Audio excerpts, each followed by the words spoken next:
So floaters are becoming easily one of the most important shots in today's game. Probably one of the most used finishes for pretty much any style of player, especially smaller guards, but I think it's extremely valuable for really any style of player. So this is something that we really need to attack in our training. Even if you already have a good floater, I think there are a lot of ways that you can sharpen it even more. So I'm gonna go through a few different points that we need to be training and then give you guys 3 really easy, but also very effective drills that you can implement into your workouts. Let's check it out.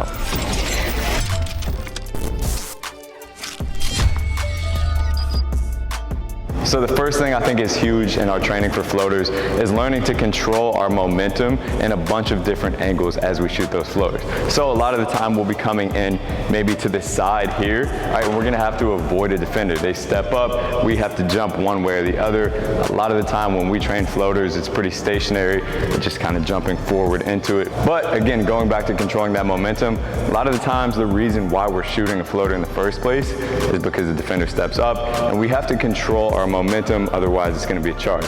So whether that's stopping ourselves, whether that's jumping to the side, jumping forward, kind of even fading out of bounds a little bit, we have to learn how to control that momentum and still have that touch on the floater. Second thing I think we really need to implement as we train for floaters is different release points. So a lot of the times we teach floaters as one perfect technique, right? We kind of stop, we get that perfect kind of float up into the air, but realistically every situation is going to be different. Sometimes we'll need a little bit more of kind of a hook motion here. Sometimes we will need to snap that wrist a little bit to get a little bit more power on it. Every single situation is going to be slightly different. So if we're only preparing for that perfect release point, we won't be able to get into floaters when maybe we have to push it out to the side or maybe we're rotating a little bit. So once we start to implement a few different techniques into this, add some more options to our bag, so to speak, I think you'll see a lot of results in your floater. And then number 3 is implementing extremely high speeds and slow speeds into your training. So for example, a lot of the time you're coming in full speed transition, right? A defender steps up and you have to stop yourself from 100% speed and shoot that floater.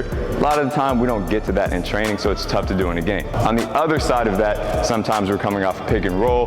We're literally at a standstill, 0% speed, so to speak, and we have to push it up from there and kind of get our momentum into it. So a lot of the training that I see for floaters is between like kind of 50, 60%, catch, rip, don't get to full speed, but we're kind of moving at that constant speed. So if we're able to train floaters when we're at 100% speed sometimes, if we're able to train them from a standstill sometimes where it's unpredictable, we're getting it up from an extremely slow speed, I think this is going to help you see results as well.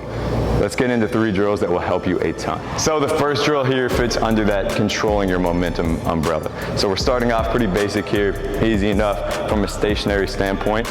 I can be anywhere on the court. I actually want you switching up to spots. Each shot, or maybe every 3 shots, you're gonna be jumping forward on one shot, to the side on one shot, to the other side on one shot, and rotating through that. So for example, I'm starting on a live dribble here. I'm learning how to get into that shot with some momentum forward to control that momentum and the float, and then obviously doing the same thing to the side.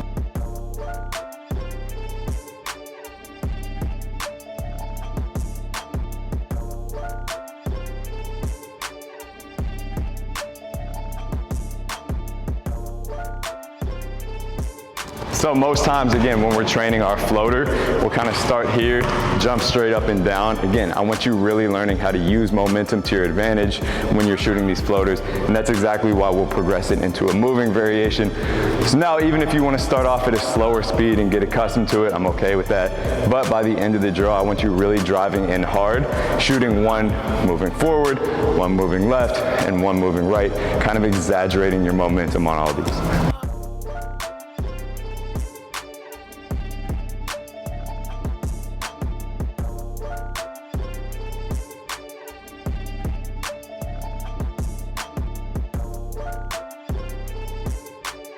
Second drill here, you are not allowed to enter the paint.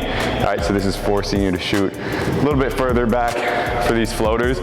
Couple rules here. Number 1, every single time you have to vary the arc. Sometimes it's extra high, sometimes it's extra flat, sometimes it's just kind of that normal arc. So there are going to be situations, maybe you're further out, where you have to shoot kind of a flatter one, maybe you have more momentum, so you got to control that power. There will be other times, maybe you really got to get it over big and you gotta exaggerate that arc. So we're getting prepared for that. Second rule here is that every single release has to be slightly different. And this can even come down to footwork. Maybe I jump off the right, so I kind of release out to the side. Maybe sometimes it's a little bit, not a hook, but kind of a push here. Maybe sometimes it's that simple push forward. Every single release has to be slightly different. All right, so I want each floater to look a little bit different, not only in terms of the arc, but also how you release it. All right, and you're just gonna freestyle here. You have a ton of freedom, just getting into a bunch of different types of floaters, shooting it from distance, and trying to put yourself in uncomfortable situations here.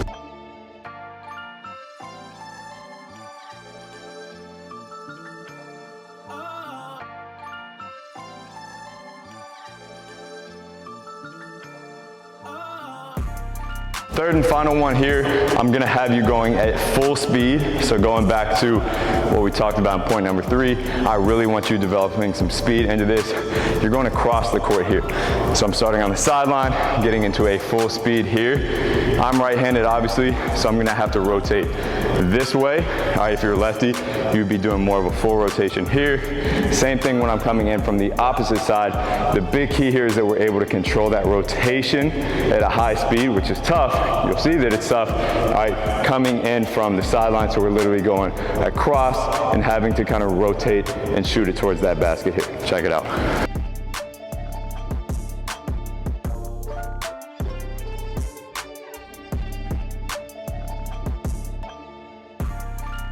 So try these out, try to implement these principles into your training for floaters. I guarantee you're gonna see in-game results, especially when you start to implement these kind of live situations. You try them out. Floaters do need a lot of repetitions in my opinion, but if we're doing it the right way like these, I guarantee you're gonna see big results.